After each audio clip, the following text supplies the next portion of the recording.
Hey guys, I am Rana Mahindra.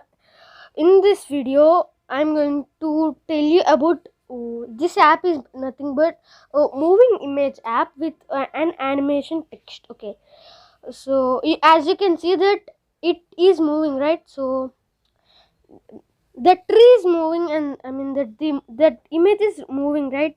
Like actually, that is a solid image, not what you call, not an animation image, but still it is moving using because I used some blocks and use some stuffs and third party extensions, and I did like that, guys. Okay, so uh, like like this you can see. And coming on to next thing, you can see that there's a button, right? So actually when you click that the button, what will happen is that the preview of that particular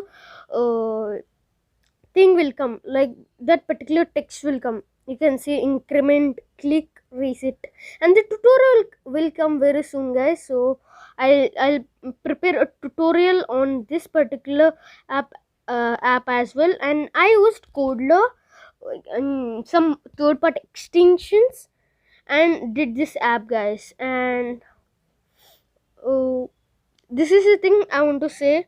And thanks for watching this video. Hope you like this video.